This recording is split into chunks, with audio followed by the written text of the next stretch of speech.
একটুখানি সময় হলো না সে আমাদের ছোট বোন আসিয়াকে দেখতে যাবে।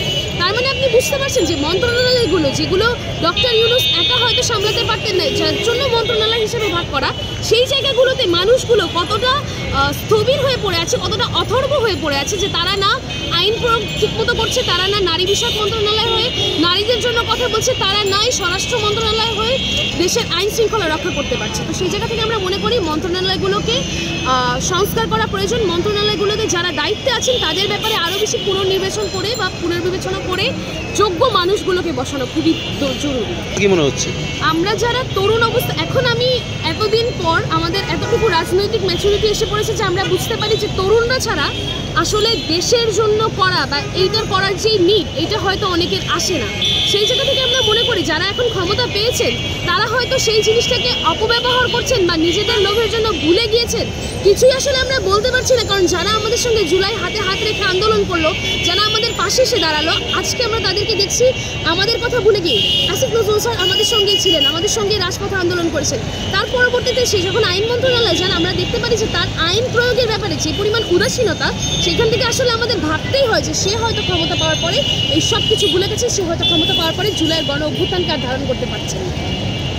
যেমনটা আমি শুরুতেই বললাম যে আমার মনে হয় যারা তরুণরা আছে তাদের এখনও ক্ষমতা পাওয়ার ইচ্ছার থেকে বেশি দেশের জন্য কিছু করার একটা চিন্তা থেকে যায়। কারণ তারা যেহেতু তরুণ, তাদের আসলে সংসারের কিছু টান বা তাদের ওই ধরনের করাপশান তাদের ভিতরে এখনও অতটা আসেনি।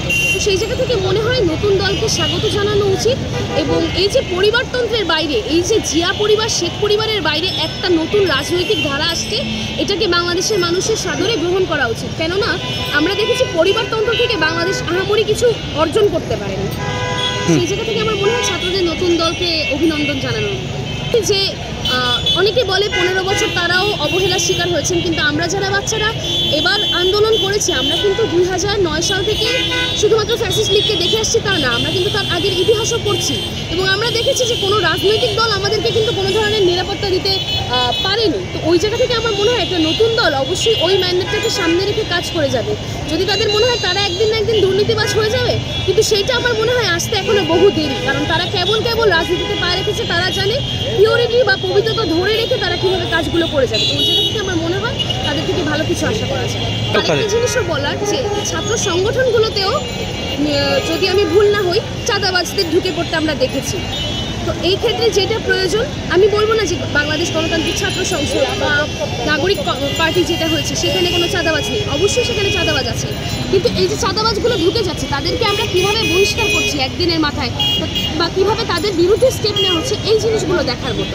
বিএনপি বলেন বা যে রাজনৈতিক দলই বলেন না কেন, তারা যদি তাদের দলকে সংস্কার না করতে পারে, আমার মনে হয় কোনো দল দিয়েই বাংলাদেশে কিছু যায় আসবে না।